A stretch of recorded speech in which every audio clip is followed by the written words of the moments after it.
بسم اللہ الرحمن الرحیم۔ رسول اللہ صلی اللہ علیہ وسلم نے فرمایا، جس نے ایمان اور اجر کی نیت سے رمضان کے روزے رکھے اور اس کی راتوں میں قیام کیا، اس کے پچھلے سارے گناہ معاف کر دیے جاتے ہیں۔ روزہ اسلام کا چوتھا رکن ہے۔ روزے کا شرعی اصطلاحی نام صوم یا صیام ہے، جس کے لغوی معنی رکنے کے ہیں۔ اس عمل کو صیام اس لیے فرمایا گیا ہے کہ اس میں ایک مسلمان صبح کی پو پھٹنے سے لے کر غروب سورج غروب ہونے تک کھانے پینے اور جنسی ملاپ سے رکا رہتا ہے۔ روزے کی فرضیت۔ اللہ تعالیٰ کا فرمان ہے، اے ایمان والوں، تم پر روزے فرض کیے گئے جس طرح تم سے پہلے لوگوں پر فرض کیے گئے تھے تاکہ تم پرہیزگار بن جاؤ۔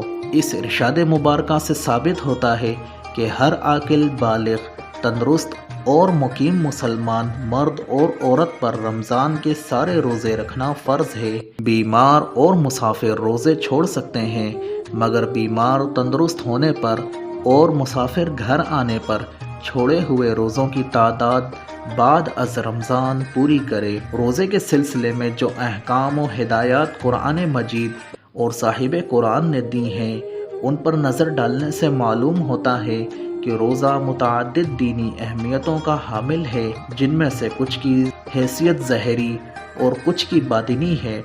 روزے کو سمجھنے کا مطلب ہے کہ اس کی دونوں حیثیتوں کو سمجھ لیا جائے۔ نمبر 1، روزے کی سب سے نمایاں حیثیت یہ ہے کہ انسان میں خدا ترسی کی صفت اور تقوی کا جوہر پیدا ہوتا ہے۔ اس بارے میں کتاب، سنت اور عقل کی سب شہادتیں آپ کو موجود ملیں گی۔ قرآن مجید نے روزے کی فرضیت کا مقصد یہ رکھا ہے کہ تم میں تقوی پیدا ہو۔ رسول پاک صلی اللہ علیہ وسلم نے فرمایا، روزہ دنیا میں گناہوں سے اور آخرت میں دوزخ سے بچانے والی ڈھال ہے۔ روزہ گناہوں سے بچانے والی ڈھال ہے۔ دوسرے لفظوں میں اس کا مفہوم یہی ہے کہ روزہ انسان میں تقوی کی صفت پیدا کرتا ہے۔ رسول اللہ صلی اللہ علیہ وسلم نے فرمایا، روزہ اور قرآن مجید بندے کے لیے شفاعت کریں گے۔ روزہ کہے گا، اے رب، میں نے کھانے اور خواہشوں سے دن میں اسے روک دیا، میری شفاعت اس کے حق میں قبول فرما۔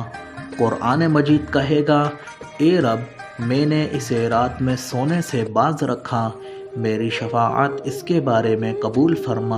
اس لیے ان کی شفاعتیں قبول ہوں گی۔ روزہ صبر کی بہترین مشق ہے۔ انسان سارا دن بھوک پیاس برداشت کرتا ہے، حالانکہ کھانے پینے کی تمام اشیاء اسے میسر ہوتی ہیں۔ اس کے علاوہ انسان دوسری خواہشات پر بھی قابو پاتا ہے۔ ابن ماجہ نے ابو ہریرہ سے روایت بیان کی کہ رسول اللہ صلی اللہ علیہ وسلم نے فرمایا، ہر شے کے لیے زکوٰۃ ہے، اور بدن کی زکوٰۃ روزہ ہے، اور روزہ نصف صبر ہے۔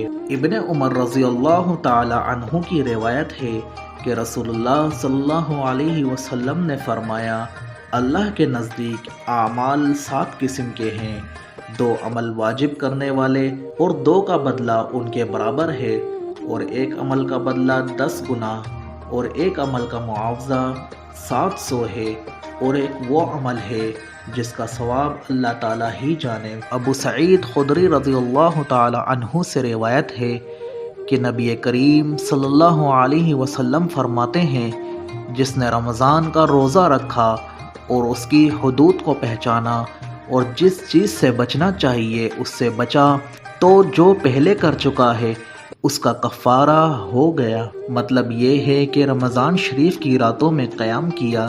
قیام سے مراد ہے نماز تراویح ادا کرنا، یا نوافل پڑھنا، یا نماز تہجد ادا کرنا۔